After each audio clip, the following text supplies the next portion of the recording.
Sometimes the smartest run is the one where you know you won't get the ball. The best players understand that movement without touching the ball can change the entire shape of the game. Today we're talking about dummy runs, how to use them to help your teammates, to confuse the opponents, and create more space for your team. The first category is for runs to relieve pressure of the player with the ball. When your teammate with the ball is under pressure, often by more than one player, your run can take defenders away and open up their options. The only way to do that is to make the opponents believe that you are more dangerous than your teammate, assuming that they will pass you the ball. Since closer to the goal means more dangerous, these dummy runs imply you will be running ahead of your teammate with the ball.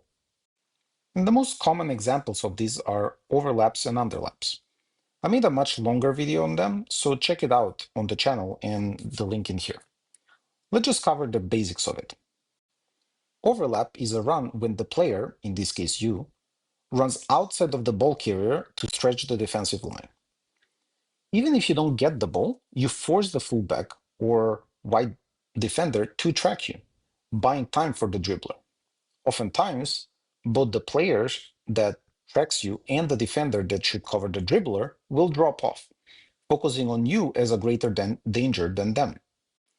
Underlap is a run from a player inside the ball carrier, often between defenders, to pull them away from the ball. A well-timed underlap is even more dangerous, as it is closer to the goal both vertically and horizontally. So the chance that both defenders drop is higher. Similarly, the player with the ball doesn't have to pass the ball while still getting more time and space from this dummy run. Of course, we can generalize these movements as dummy runs forward. For example, when two runs happen at the same time, it creates a chaos in defense. Are the wingbacks tracking? Should the center back drop? Are we doing an offside trap and was it successful?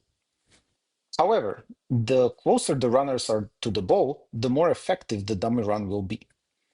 If our striker is making a dummy run while our goalkeeper is having the ball at all the way back, it will drag the opponent, but it will not really relieve the pressure on the goalkeeper. The defending player will still press the goalkeeper and probably not notice this dummy run at all. The second category is about runs to relieve pressure of the player expecting the ball. We talked extensively in another video about the third man run. When a player is making a run but does not receive the ball directly from the player with the ball, and instead is getting the second pass, it can be deadly for the opponents. Good teams and good players know this, so they do everything to prevent it. However, that also allows the third man run to just be a dummy run, so that a simple pass works. Let me give two examples of these dummy runs. Several times we heard of Thierry Henry explaining the runs in counterattacks that he had to make while playing in Barcelona. Iniesta is receiving the ball in the half space. He cannot wait to see what will happen next. He has to make the run even before Iniesta receives the ball. This drags both his defender and Iniesta's defender. Then Iniesta can receive the ball in half turn and progress the ball forward. As Henry would say, 9 out of 10 balls I wouldn't get the ball, but I had to do that run. Nearly 2 decades later, we see a similar pattern in Paris Saint-Germain, under Luis Enrique, another product of Barcelona. Putting Dembélé in a false 9 role, the ball often comes to him. Sometimes he needs to drop, but actually that is not that often. How do they manage to do that? When it's obvious that there is a passing line to him, the incredibly fast wingers like Kvaratskhelia and Barcola start their runs. This synchronized movement pushes the entire line of defenders back. Since the ball hasn't even launched yet, the central defenders must drop to cover for potential long balls in the wide channels. Secondly, they cannot press Dembélé, because he can pass to the running wingers in space with only one touch. The idea that these dummy runs happen before a teammate receives the ball is definitely next level thinking. But I never said that this was going to be easy, and it doesn't require thinking. It will take time to develop, and that is fine. Think of it this way. A beginner chess player can barely see one step ahead. An advanced player, maybe two or three moves, while a grandmaster sees many, many moves ahead. And even they get to sit there for hours thinking about it. Soccer players need to do split-second decisions. But if we have thought about some of these patterns and principles before, we can execute them at a very fast pace. The third and final category is about runs to drag the opponents in the wrong direction. We discussed several times how the simple way to receive a ball is to jog in one direction, then suddenly sprint in the opposite way to receive the ball. Essentially, you end up receiving the ball in the initial place where you started your two runs, but you move your opponent away from there.